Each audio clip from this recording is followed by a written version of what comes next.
Lopes. They're going to give us their take on the Brazilian market and the opportunities we have domestically. Hello, Guy, how are you? Hello, Stephane, how are you? Guy, can you tell us a bit about Grids Capital? Can you introduce yourself to our audience? Hello, good afternoon. It's a pleasure to be here. Hello, Everson, Stephane, Camila, and I'd like to voice my thanks to Credit Suisse for having invited me to talk about venture capital in such an amazing event.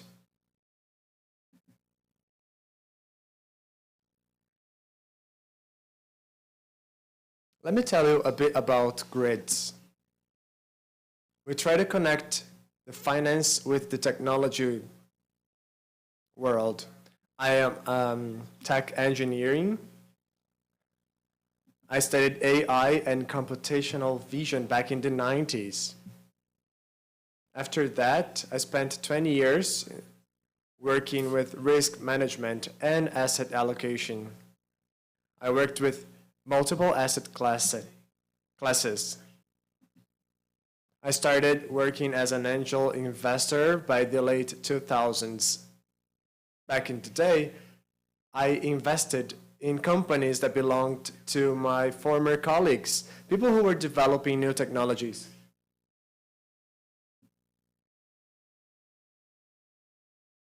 Then I started investing in venture capital in 2009 or 2010. That's when I decided to open Grids Capital. Actually, the company was opened in 2015, and our main focus was to invest in tech companies, namely deep technology companies. We invest in robotics, AI, natural sciences. At Grids, as a venture capital investment company, what we do is to invest in one product every other 2 or 3 years. In 2017, we invested $45 million in a specific product, and we're now developing the second one that is worth $100 million. That's how we invest in the most important segments of deep tech around the globe. And our primary focus is to invest in the US and Israel. Very interesting, Guy. Thank you. I also want to thank Mr. Everson Lopes for being here. Can you introduce yourself, Everson? Tell us what made you open the Hive Brazil. If you could please also touch on the investment strategy you use. Hello, everyone.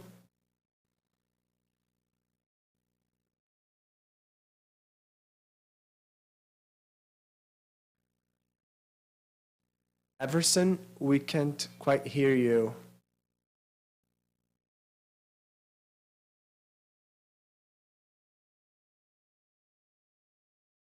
Well, my career is quite different from Guy's.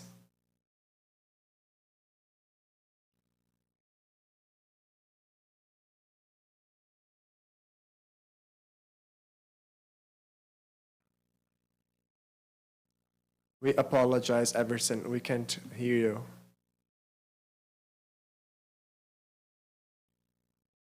All right, so let me ask Guy a second question. Thank you to our customers and to our partners who are also in this session. Guy, I would like to ask you a question regarding deep tech. Can you give us your understanding on this concept? And why do you focus on the American market?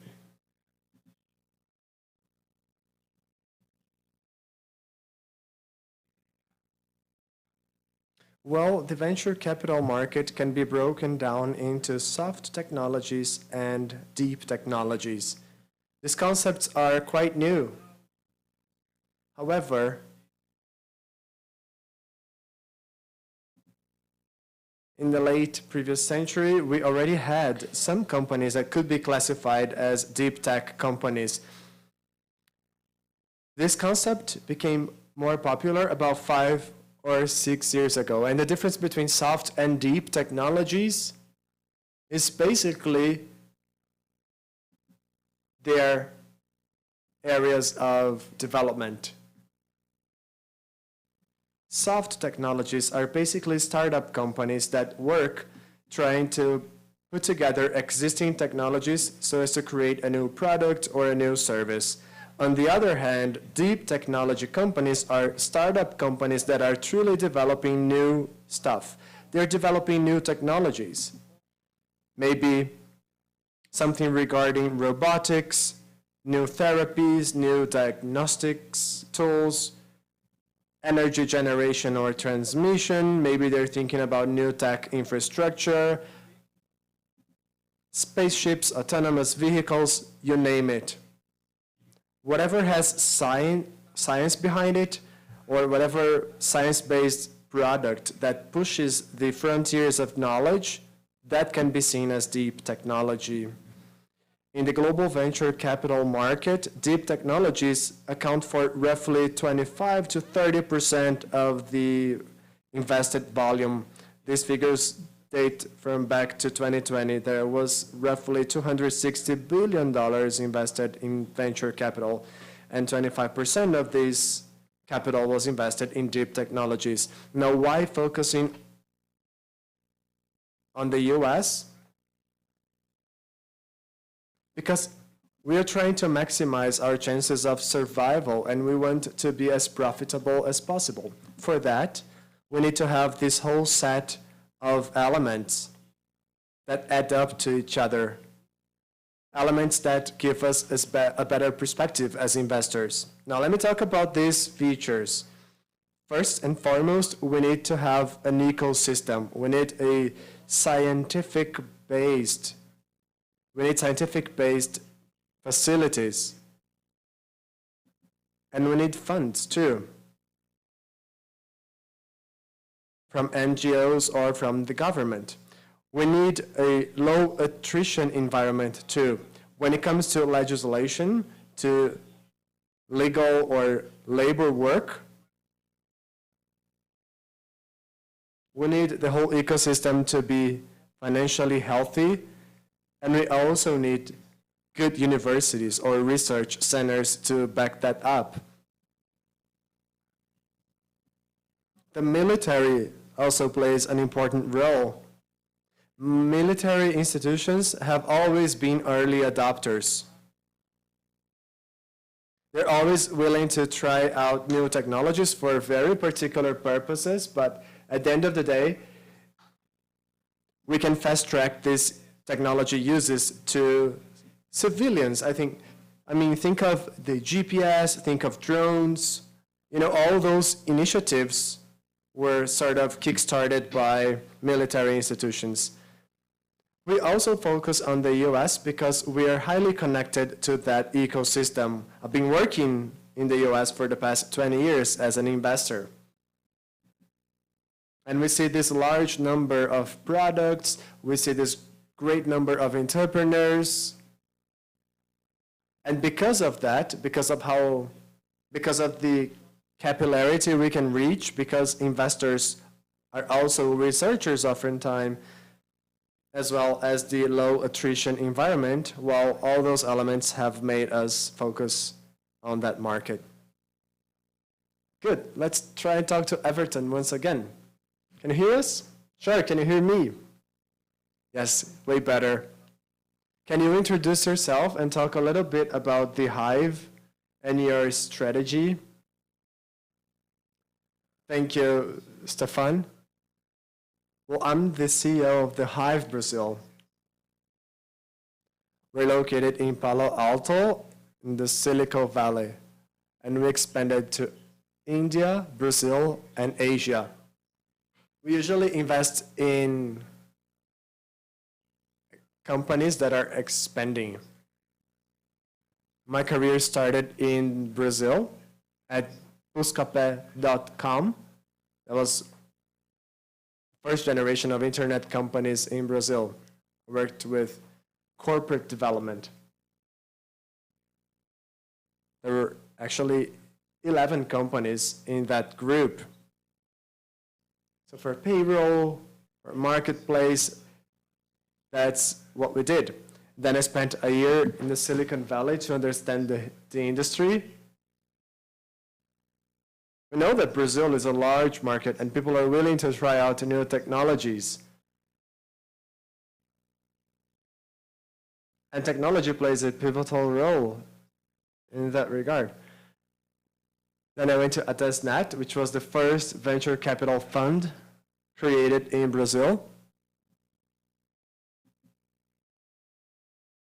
And I could watch the second technological revolution going about in Brazil, which is truly connected to the financial market. Talking about fintechs, so I could invest in these tech companies. At the Hive, our strategy is to invest in high growth companies. Companies with a market cap of $1 billion. Companies that are leading technological transformation at a large scale. In Brazil, we are focusing on 2.0 fintech companies. Companies that are developing apps that will be taken to the end consumer. We also invest in enabling platforms. We've got great knowledge on the marketplace industry, and we're also looking into digital transformation in different markets. Everson, we still can't quite hear you.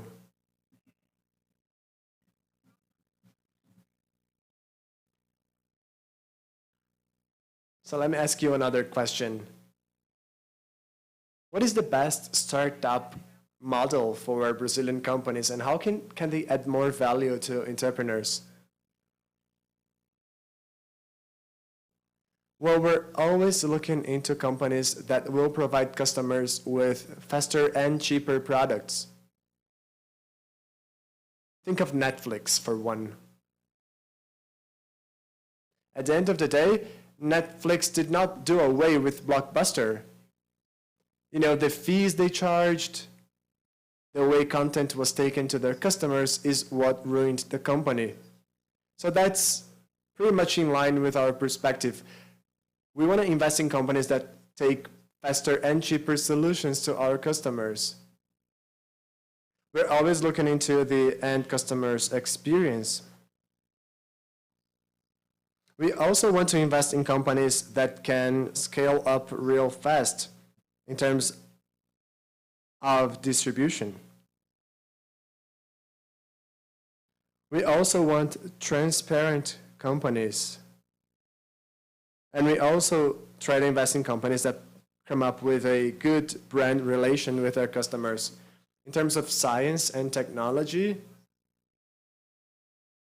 we usually try to assess the way companies are using AI, data, or other technologies to implement autonomous and smart processes in-house, because these companies will have greater margins and they will be more efficient. So that's how we assess the company's potential.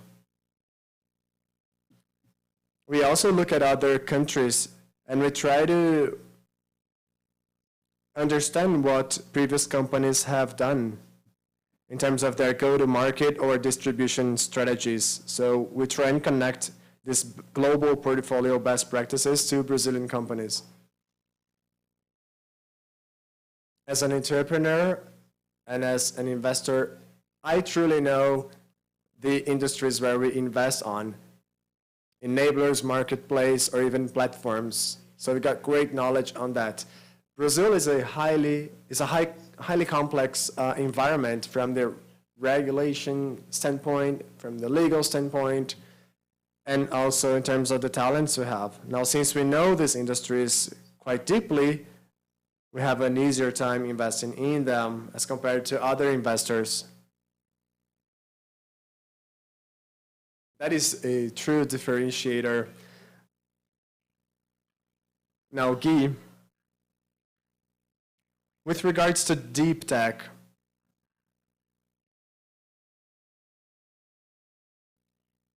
it's a make it or break it market, isn't it? You either make a lot of money or you go broke.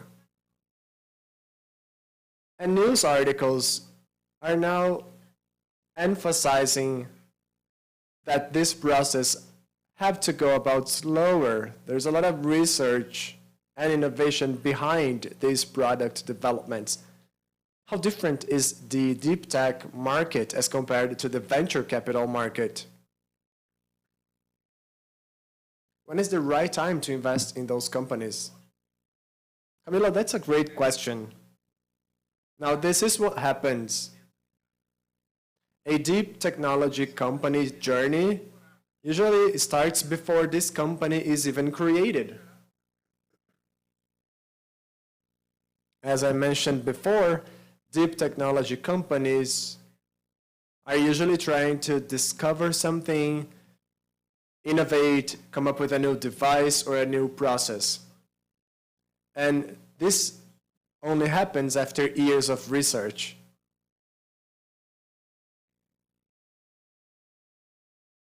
Now, in general terms, when it comes to deep technology, there's usually this group of researchers that start studying during their master's degree, or they will even take their PhDs in a specific area of knowledge. These studies are usually subsidized by governmental institutions. In Israel, where we also do business, or even in the US, government usually funds this research. In the US particularly, they've got DARPA, the Energy Department, the Defense Department, and even state governments fund innovation centers, such as what happens in California or in Massachusetts. There is funding for science and technology research. So this comes as grants or scholarships for researchers and universities. And then these people, at this point, will then assess if the research is feasible or not. And then the patents are registered along with university institutions, and that adds up a layer of IP protection for them, which is great for us as investors. That's yet another layer of protection for our investments.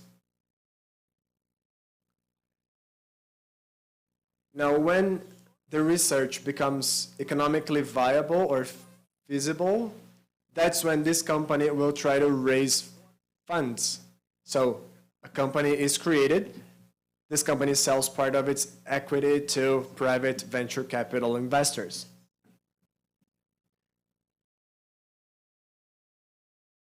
That's when seed investment is made. This is a very segmented market. There are seed investors who invest in AI only, in robotics only, or in life sciences only. Now, these investors know that by investing in a deep technology startup company, they know that despite having been created for 2 or 3 months only, these companies are working on a project that has been out there for years, because the scientific development process that culminates in the creation of this company that will maybe test a new drug or maybe develop a new technology or develop any other product. Well, they know these companies have been working on that for quite a long time. And the company is the result of years and years of research that is now being taken to the venture capital market. And that's when investors will try to maximize the likelihood of that company becoming successful. Excellent, Guy. Thank you. Everson, you're the second fund in Brazil and the 7th at the Hive. You are entrepreneurs and you have a technical differentiating factor when you talk about technology. And you develop that in-house. Could you give us an example of something that you created from scratch, and what were the biggest challenges in that entrepreneurship stage? Excellent, Stephane. The Hive's team is a mix of people with deep technological knowledge. I've been working with my partner for 15 years, and Fabrizio Nazare has a background in GP investments. He experienced the operating everyday life in many different companies. So that allows us to see two things. The first one are opportunities that we identify as the industries we operate in progress. Financial industry, digital transformation industry. We also anticipate trends in markets that are similar to Brazil that use technology to deal with major problems in large industries. So that makes us very proactive in our theory. So instead of being passive, we tend to be very active in designing our theories. And based on that, we look for the best teams, the best companies, and the best opportunities. And sometimes we don't find the people that would be ideal for that theory, and that was the case in one of our projects, one of our theories, and the financial industry will become increasingly more open, more distributed. And if you include cloud computing, AI, and you add that to financial services, that gives you a very relevant idea to provide services to society, whether it be B2B or B2C. And that's what happened in 2017. So we took a deep dive into that theory. We looked at what was happening in Europe, in India, in the Mahdi's demonetization. And we're seeing that happen in Brazil now. It's been going on for 3 years. And so we developed a company, which was actually a bank that was created from scratch based on a local banking license that came 100% from the cloud with 100% banking services through APIs, which is something we'll be hearing a lot about in the next 3 years. So that's one of our main traits, identifying that, taking a deep dive and being more active on that deal flow, regardless of what the market has to happen. What are the challenges? And this is a very typically Brazilian challenge. When you talk about the financial industry as a whole, the challenge is usually finding the talent. And it's a cultural challenge, because when you have a talent base that does not have any biases or bad habits of the industry, so that they're open-minded and they can actually do innovation, incremental innovation and transformative innovation. We believe there's a lot of value to be extracted from transformational innovative, and that requires a different kind of human capital, and that was one of the main challenges. Finding the right talent with a technological background who were competent and had experience and know-how in the industry without the industry's bad habits, without bringing that to the new businesses. And that was excellent. We were able to bring together a very strong human capital that is actually going to be used in other portfolios of the company. Excellent. Guy,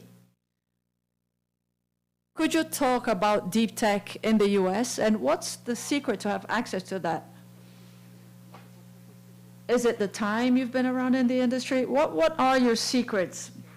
Well, the venture capital market in the US last year, 2020, is estimated, according to early indications, there are still many reports being written, raised $130 billion worth of new money.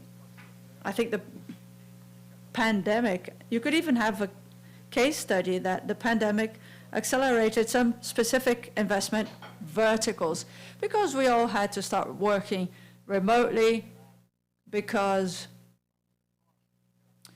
new drugs, new diagnoses had to be developed very, very quickly, as well as new therapies. So a lot of money was invested there. So those $130 billion invested in 2020 leads to an estimate of 1,200 to 1,600 venture capital management funds in the US, and about 200 and 300 of those can be classified as deep tech companies. We could have a more in-depth discussion about what each one of them focuses on, where does deep tech end, where does a new vertical start, but I think these figures respect the 20-30% law I mentioned. About 1/4 to 1/5 of the market is accounted for by deep technology. As to the second part of your question, which is an excellent question, by the way, venture capital, and I heard that once and it stuck with me. Venture capital is not just about an asset class. It's also an access class, because there is a limited talent supply, and there's more demand than the supply. And in our specific case, and I'm sure each manager has their own recipe to be integrated fully into the system. In our case, that happened organically. When I was doing my PhD in artificial intelligence, I naturally created relationships with other master's degree students, PhD students in the US and mainly in Europe, and we kept in touch, and some of them went to work in the private sector. They left the academia and became entrepreneurs. And that embryo at the end of the 90s, beginning of the 2000s, was what led to the deep tech industry. And I had the privilege to have started as an angel investor within that community. And like in any other small community, as most financial market niches are, not just venture capital, but private equity, real estate, credit, that is truly a closed community, and everyone knows one another. So when you're part of that group, you can have access to new products, new managers, new entrepreneurs, and it's much easier when you're part of that group. You have that 6 degrees of separation rule. In theory, anyone can reach anyone in the world through 6 other people. In the venture capital world, especially deep tech, there is 1 or 2 degrees of separation at the most. So if you're part of that group, it's easier to get to a consolidated position, and there's a virtuous circle, because the more you work in that market, the more people assume you're doing in that market, so you get good referrals, you have access to new products, new managers, and the cycle repeats itself. So that's been Grid's journey to be able to explore and work in the deep tech niche. That's excellent, Guy. And I was thinking, here at Credit Suisse, our first venture capital investment was in 2018, and it wasn't even a fund, it was a property fund, a real estate fund that we did with Loft. Then we took yet another step. We chose 3 managers, Monashis, Valor Capital, and Canary, to invest in managers. And it's great to see all these other opportunities that clients can have access to. Everson, could you talk about the strategies and the stages of investment in venture capital we see in the Brazilian market, and will the Hive provide investment opportunities abroad to Brazilians? That's great. I can add to what Guy said. I agree with him that this is an access market, and access comes from trust and long-term consistent work. One of the reasons when I decided to join the Hive, that was one of the reasons why this global network. The Hive came from a group of leaders and CEOs of tech companies in Silicon Valley that wanted to capitalize on their investment. And then there's a net effect which provides access to excellent deals.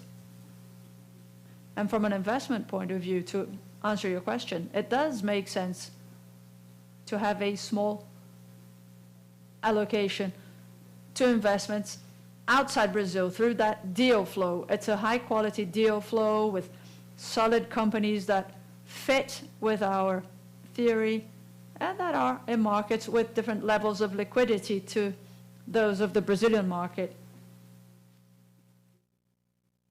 It's important to have that type of diversification in your portfolio. It's very healthy.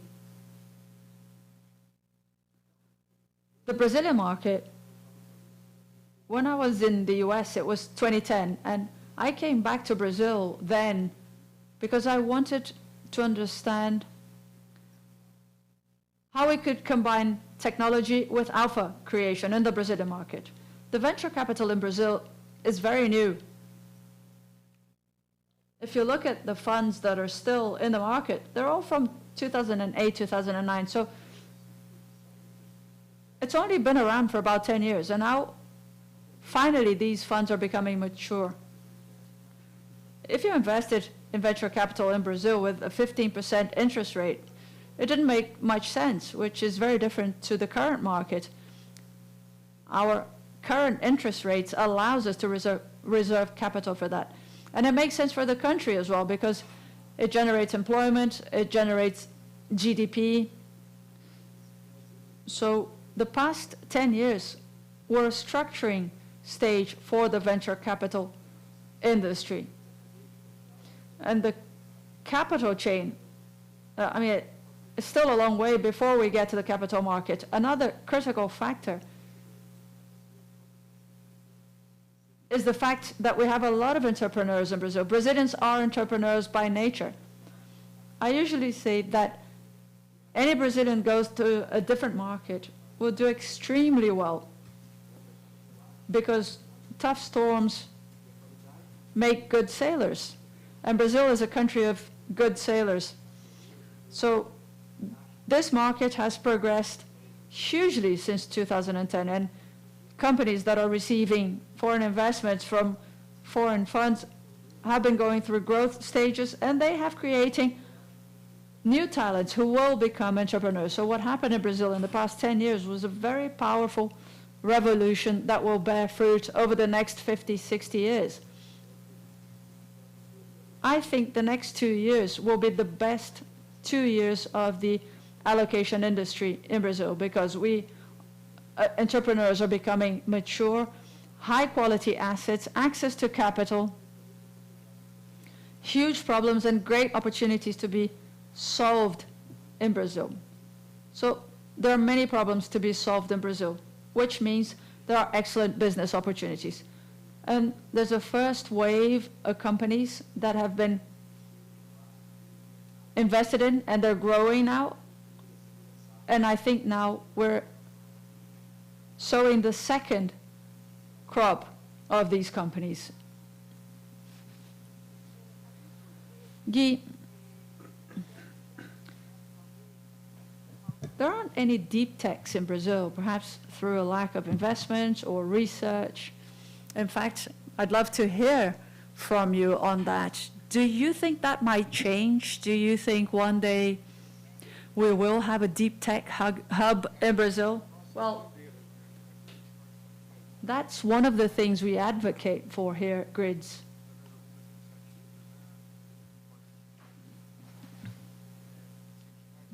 That's what we're trying to encourage through many different initiatives that we can discuss, if you like. So why is that not happening? Why is there an absence of deep techs in Brazil? Of course, there are scientifically based entrepreneurs here in Brazil, but it's a very small part of the Brazilian ecosystem. And that happens for many different reasons.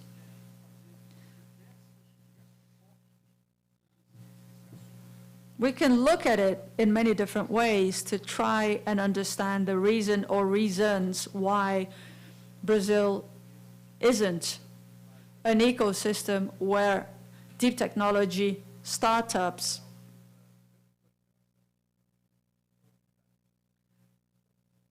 proliferate or succeed. The first one is the high degree of complexity of our ecosystem, which is complex for any business of any size in any industry. In the last World Bank's ranking, 2020, in the easiness to do business criteria, out of 100, and Brazil was ranked 124th. And that's not just for startups, that's for well-established businesses. So it only increases the complexity if you're talking about startups.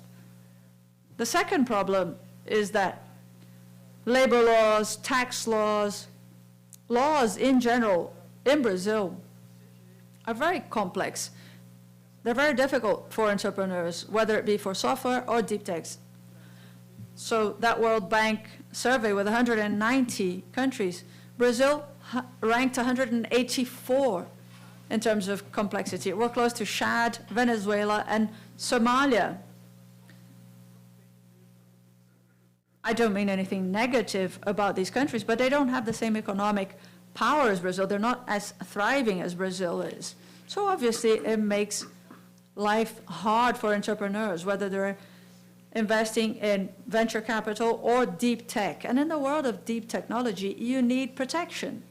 You need patents for your inventions. And Brazil, up until 2017, I know there's a project at the INPI to change that, but up until 2017, Brazil had the longest cycle in the world between the first time somebody filed for registration and the granting of that patent, whereas in the state, that cycle takes 20 months.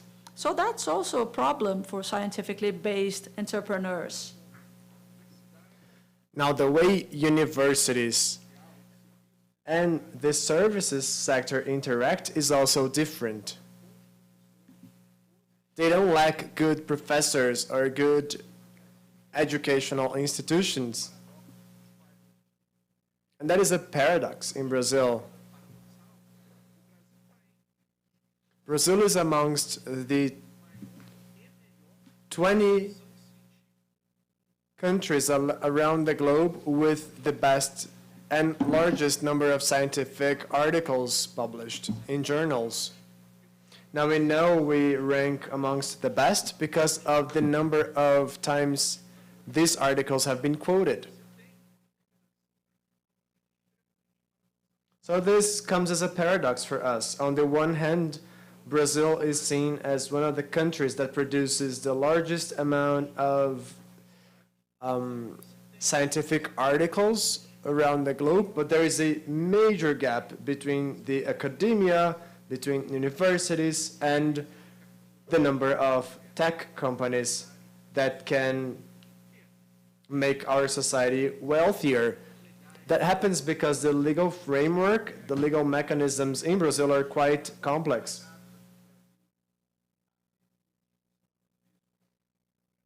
The National Congress is debating the regulatory framework.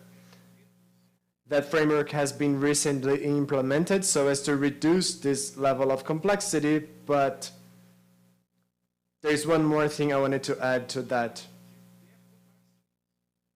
Funds to science. You know, deep technology is all about scientific innovation, and we can only innovate science if we have large funds.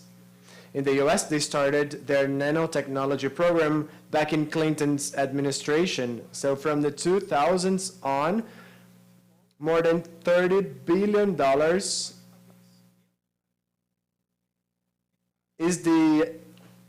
is how much they have funded to create nanotech companies in the country. Now in Brazil, despite all evidence that shows that science, technology, along with investment, ends up creating more jobs, growing the country's wealth, we don't do it. I mean, in Canada, for every dollar invested in a successful startup company, ends up creating $13 to the government within 5 to 10 years' time. However, these programs have to be thought of in the long run. These programs can't fit the mandate times. So these are not electoral programs. And all those hurdles end up factoring into this complexity we face as investors. I believe this is going to happen. I believe we're going to have deep tech companies in the country. The world will just not wait for that. But in some places, they're going to go at a faster pace than us in Brazil.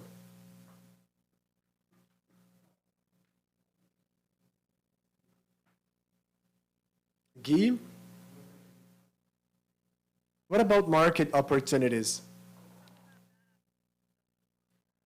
I remember back in the day, you were saying that some venture capital funds did invest in venture tech, and you said that this could be a new opportunity for another initiative. How do you see that market? And how do you keep up?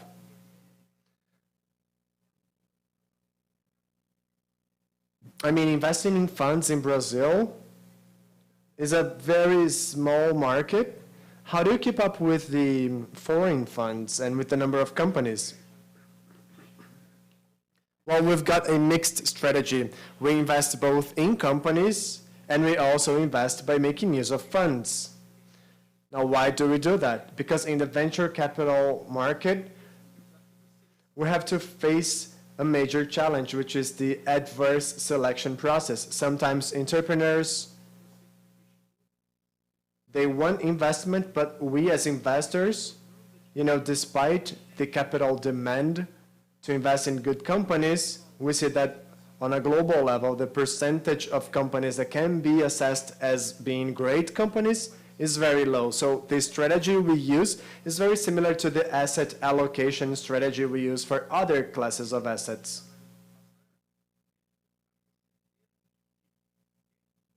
We try to ensure that, at least for deep tech in the US, for example, where there are roughly 200 funds, we try to be there in the first quartile or go even further.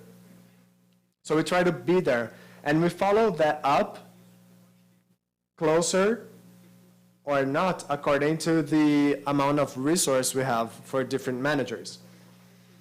Now, how do we do that?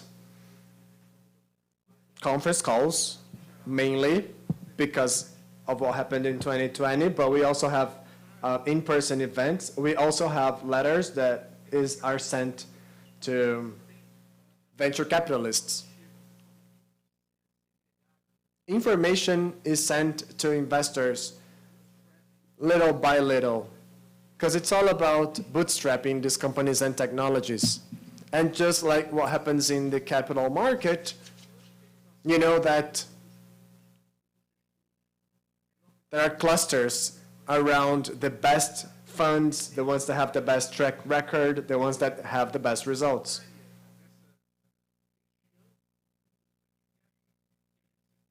So that's what our main focus is. That's how we can actively follow up on dozens of funds. And we follow companies up thoroughly, at least those that are above the bar that we have set for direct investments.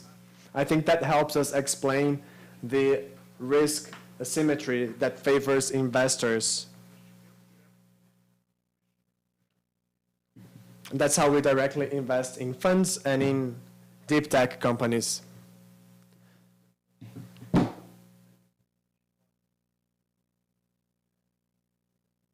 Everson, you've left many funds in the right point. What is your strategy for that?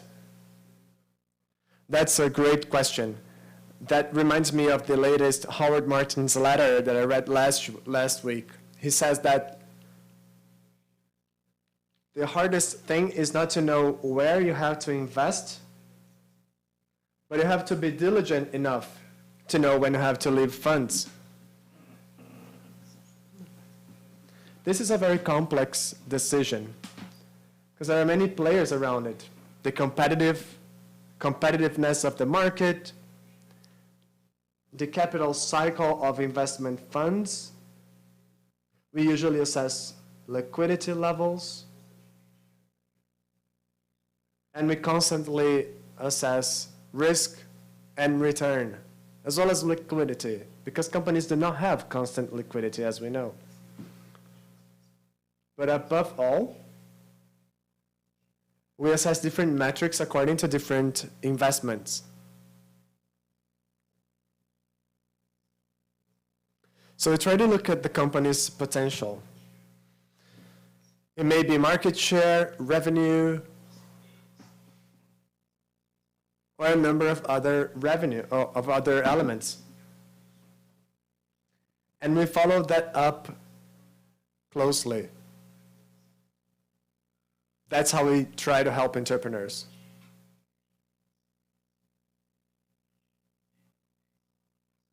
Now, we are mainly concerned with providing liquidity to investors because if companies have a good level of liquidity, then we believe investors, shareholders, and even their teams can benefit from that. That's how we gauge the risk and benefit of each of these investments, and that's when we decide we are going to leave this or that investment. In Brazil, these cycles are going about real fast. Tech cycles and market cycles are changing fast. That brings about a whole new type of dynamics, and it demands a new strategy from us. And the opportunity window for liquidity is of the essence when it comes to positioning that company in the market. Now, this is quite complex. The payment portfolio we have in Brazil, which is quite advanced and quite sophisticated, help customers a great deal, I believe. A company that manages to grow 10 or 20% month after month comes to show that they have great potentials for the future. So we got great opportunities for alphas. That's why we call these companies unicorns, because they're very hard to find. And we want to be prepared to support these companies on their journey. We want to make sure they meet their full potential as a company. For decades, private markets have been responsible for these unicorns. If you look at Microsoft, their market cap was $540 million back in 1989. Facebook in 2012 went public with a market cap of $100 billion. So the alpha capture windows are more and more present in the private market. So we don't want to leave these funds beforehand, but we want to make sure we stay there up until the moment the company may capture its full potential. Because after that, you can invest your time and energy in other companies that have greater potential. Everson, since the Hive is a global player, you can be a global leader. What about India and Southern Asia?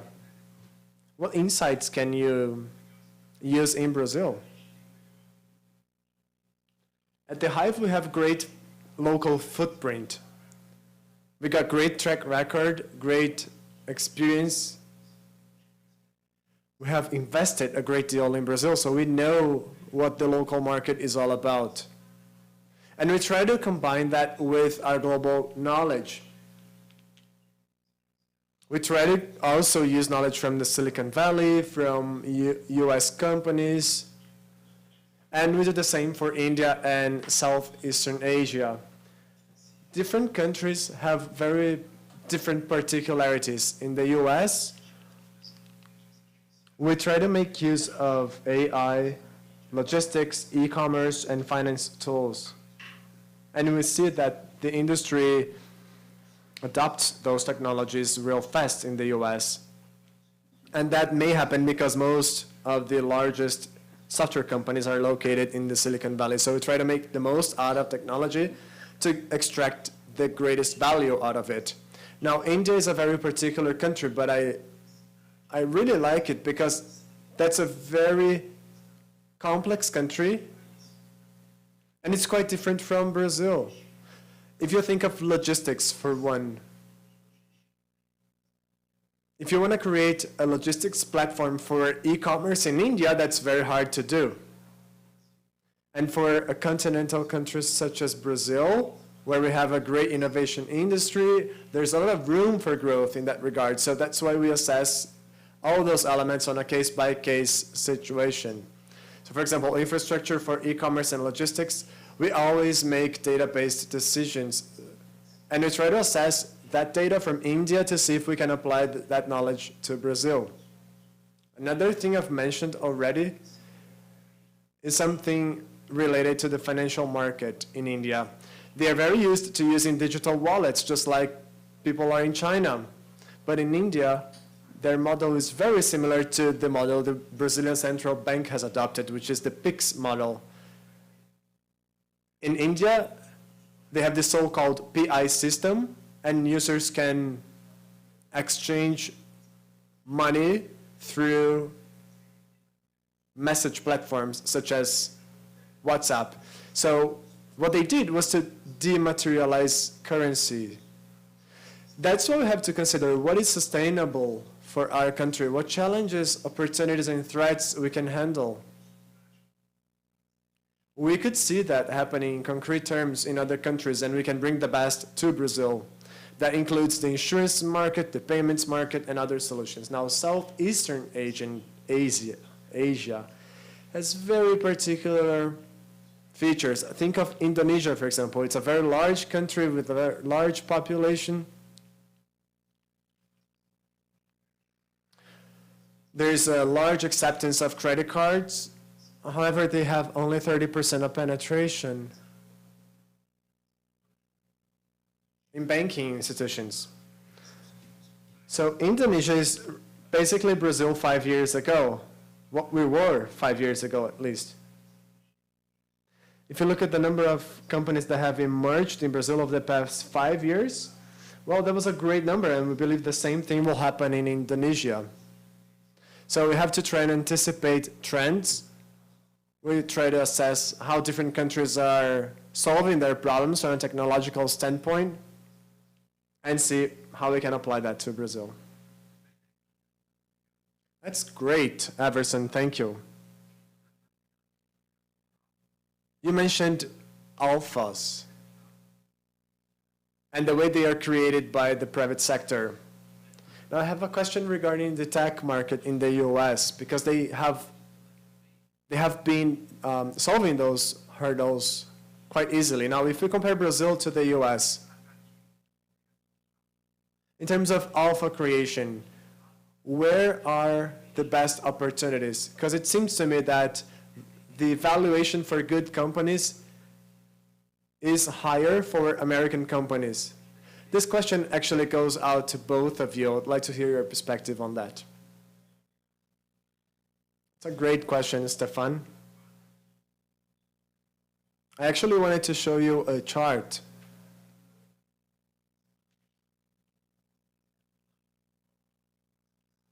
On the chart, you see tech representation on public markets and the market share in global markets. Now, when you look at the S&P 500, 28% of these companies are tech companies, and 37% are cyclic companies. Now, if you look at other countries, this average is roughly 13%. We know that the Brazilian stock market is really important for LATAM, and when you look at that figure, it goes down to 2%. So if investors want to put their money in tech companies, they really don't have too many options. We have to increase this average so we can get closer to the global average. We have come a long way, but this alpha is only available through private venture capital funds, not on public markets. And we believe that should change in the next years, and we are playing an active role to make that happen. So figures are, in LATAM, way different from the US numbers. Gui, you want to give us your take on that? Sure, I believe that what we see in the market currently is different from before. When you look at the S&P 500 index, well, a third of those companies are tech companies and others are cyclic businesses. The S&P 500 for us is seen as a 100% tech companies. What changes is what goes on top of that technology. So regardless of your segment, banking, logistics, medicine, telco, real estate, entertaining, retail, food and beverage, you name it. There is a layer of technology underneath all those businesses. And we believe this alpha will happen in different ways according to different asset managers' strategies, and so on and so forth. I know we've been talking about the SPACs, the SPACs, and you talked about that yesterday. And it seems to me that this is one other layer of liquidity to investors. Mega rounds are now ruling the venture capital market. Rounds of investment are worth $100 billion, and that is happening pretty often. And that is due to investors that are now looking for new possibilities. They want to invest in the future. They want to be part of this process. They want to be part of the world that we're creating together. All right, we're moving towards the end of our panel. Do you have any final question? Well, we're actually out of time. So thank you both. This was a great debate. I learned a lot during this session. I hope we can keep in touch because we're eager to hear about new opportunities. Thank you. This was a pleasure. Thank you all. Bye-bye.